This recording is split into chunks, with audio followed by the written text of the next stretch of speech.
To अभी तक teacher YouTube channel. तो मध्य प्रदेश में एक नई ज़बरदस्त भर्ती आने वाली है जिसका कि नोटिस जारी हो चुका है और जो कि 22 अगस्त को आया है। जैसे कि आप भर्ती के बारे में ये है मध्य प्रदेश का राजपत्र और इसी में जो है उसके सभी नियम आए हैं। तो कौन सी भर्ती है, क्या है, इसके बारे में संपूर्ण जानकारी बताऊंगा। क्या क्वालिफिकेशन लग रही है और कैसे होगा सिलेक्शन, इसके बारे में जानने के लिए वीडियो का अंत तक और देखना। और इसमें एक गलती भी है तो उसके बारे में बताऊँगा और क्या है वो गलती और किससे आप लोगों का क्या नुकसान हो सकता है, इसके बारे में जानने के लिए वीडियो लास्ट तक जरूर देखना ध्यान से। और वीडियोस के लिए मेरे चैनल अभी तक एक टीचर यूट्यूब चैनल को सब्सक्राइब कर लेना, साथ ही बेल आइकन प्रेस करके नोटिफिकेशन भी ऑन कर लेना। तो यहाँ जैसे कि आप जाएंगे नीचे की ओर तो यहाँ पे भोपाल के द्वारा 22 अगस्त को आदेश जारी किया गया है। तो ये भर्तियां है मध्य प्रदेश पंचायत सेवा ग्राम पंचायत सचिव के पदों पे भर्ती के लिए नया नोटिस जारी हुआ है। तो सर आप भी गवर्नमेंट एग्जाम की तैयारी कर रहे हैं तो ये आपके लिए बहुत ही शानदार मौका होना है। लेकिन नियमों में बदलाव हो रहा है, ये इसके बारे में जानकारी दी गई है और इसका नोटिफिकेशन भी जल्द ही भर्ती का भी आएगा। तो आपको इसके लिए तैयारी करना अभी से शुरू कर देना है। तो चलिए 2011 का भर्ती नियम जो था उनमें बदलाव किया गया है और इस शक्तियों का उपयोग करके धारा 95 की उपधारा 3 द्वारा समस्त व्यक्तियों के लिए ये नियम है क्या कर सकते हैं 30 दिवस के भीतर। इसके बाद आप जो है इसमें आपत्ति लगा सकते हैं और संशोधन के लिए विचार करने के लिए कह सकते हैं। और ऐसी आपत्ति पे जो है सुझाव जो उक्त प्रारूप में संबंध में कालावधि में अवसान में पूर्व मुख्य सचिव मध्य प्रदेश शासन पंचायत विभाग को प्राप्त हो सरकार द्वारा इसका जो है विचार किया जाएगा। क्या नुकसान होने वाला है इस भर्ती के इस नए नियमों के अनुसार, तो चलिए देख लेते हैं। तो यहाँ पे क्या सबसे पहले क्या है, पहला तो रिक्त पदों की जो भर्ती प्रक्रिया होने वाली है वो होने वाली है आपकी ऑनलाइन द्वारा। तो ये ऑनलाइन फॉर्म आएगा PDF के फॉर्मेट में, जो है विज्ञापन आपकी वेबसाइट पे डल जाएगा और संबंधित जिला पंचायत कार्यालय में भी मौजूद रहेगा। इसके अलावा इसमें आप बाकी अगला नियम देखते हैं।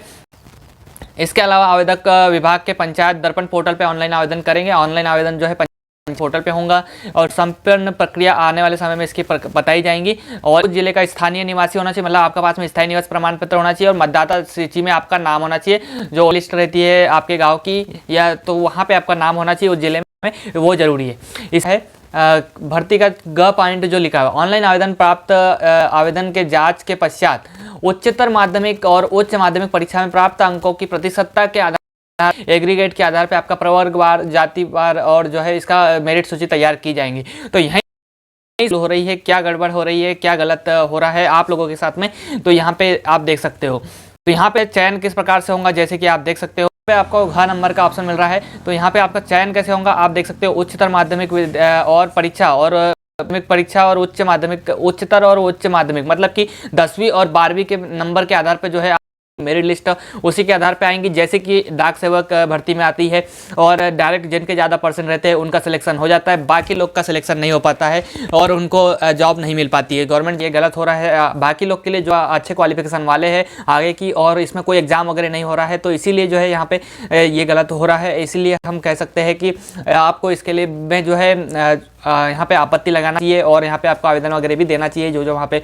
ऊपर डिपार्टमेंट के नाम लिखे हैं। तो जो है यहाँ पे 7 दिन के अंदर आपकी भर्ती प्रक्रिया होंगी, वेबसाइट पे आपकी मेरिट सूची जारी की जाएंगी, वो बाकी सब ठीक है। और 7 दिन के अंदर आपका जो है चयन सूची तैयार करके आपका सिलेक्शन करवाया जाएगा। तो जो जिसके ज़्यादा परसेंट है, जिसके अच्छे अंक है और अंक समान होने पे जिसकी ज़्यादा उम्र है, मतलब आयु जिसकी ज़्यादा है उसको सिलेक्शन लिया जाएगा। और इसके अलावा मूल पंचायत में आपका जो है गृह मंत्रालय में नियुक्ति नहीं दी जाएगी। किसी भी आवेदक को उसके मूल निवास अर्थात ग्राम पंचायत गृह पंचायत में नियुक्ति नहीं दी जाएगी, मतलब जिस गांव से आप निवासी है उस गांव में आपको नियुक्ति नहीं दी जाएगी, दूसरे किसी भी गाँव में आपको मिले, ये यहाँ पे साफ साफ लिखा हुआ है। मतलब घाटा हो रहा है आपको वैकेंसी का। 6 नंबर का कुल रिक्त पदों में 50% रोजगार सहायक के लिए आरक्षित रखे, मतलब आधी सीटें जो है पहले से ही खत्म हो चुकी है, ये मान के चल सकते हैं। क्योंकि रोजगार सहायक जो पहले से वहाँ पे कर रहा है पंचायतों में उनके लिए 50% सीटें रख दी गई है, मतलब कि आधी ग्रामीण रोजगार सहायक ही जो है जॉब कर पाएंगे और बाकी लोग उस पर अप्लाई भी नहीं कर पाएंगे और लेंगे भी नहीं मौका। और प्रावीण्य सूची की रिक्त पदों की संख्या में 25% की एक प्रतीक्षा सूची यानी वेटिंग लिस्ट भी जारी की जाएंगी, ये यहाँ पे नियम में लिखा हुआ है। और यहाँ पे आप देख सकते हैं यहाँ पे 30 दिन के अंदर आपको जो है यहाँ पे इस पर आपत्ति लगाना है होना चाहिए, जैसे कि सभी कैंडिडेट को जो है बराबर मौका मिल पाए और उनका भी जो है सिलेक्शन में आसानी से तैयारी जो कर रहे हैं वो मेहनत कर रहे हैं कि नई भर्ती आएंगी तो वो जॉब कर पाएंगे। लेकिन अगर 10वीं 12वीं के आधार पे अगर ये ऐसा ही रहेंगे समय में इसका जब नोटिस आएगा तो आपको यहाँ पे क्या होगा कि उनकी जॉब लग जाएंगी और बाकी लोग नहीं हो पाएगा सिलेक्शन। तो इसलिए जो है आपको एक बार तो कोशिश कर लेना चाहिए, जिससे कि यहाँ पे इसमें कुछ परिवर्तन किया जा सकते या फिर कोई टेस्ट रखा जा सके। और जैसे कि आप जानते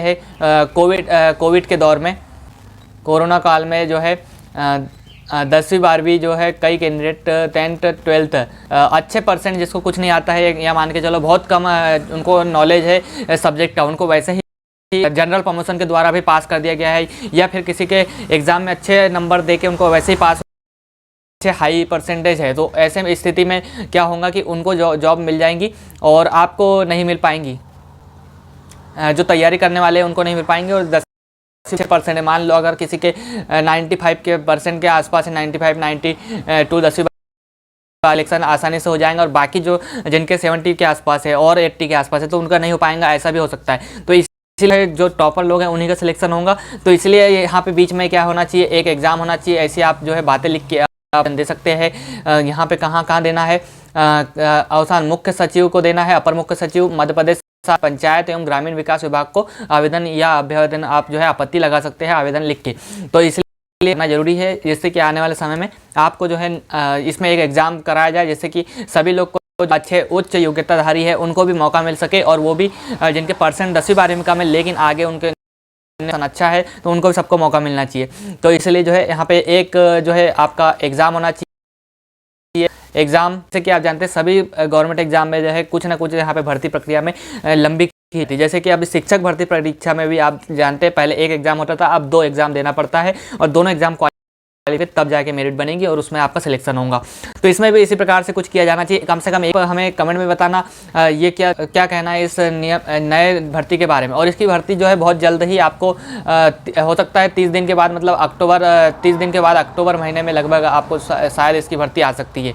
ली जाएंगे, उसके बाद विचार किया जाएगा, तो अक्टूबर नवंबर में इसकी भर्ती आने की संभावना लग रही है। तो आपको क्या लगता है कमेंट बताना। और वीडियोज़ के लिए मेरे चैनल अभी तक टीचर यूट्यूब चैनल को सब्सक्राइब कर लेना, जिससे कि जैसे ही नई वीडियो अपलोड हो तो आपको पता चल सके। और अन्य शिक्षक भर्ती परीक्षाओं की जानकारी भी आपको इसी चैनल पर मिलती रहती है।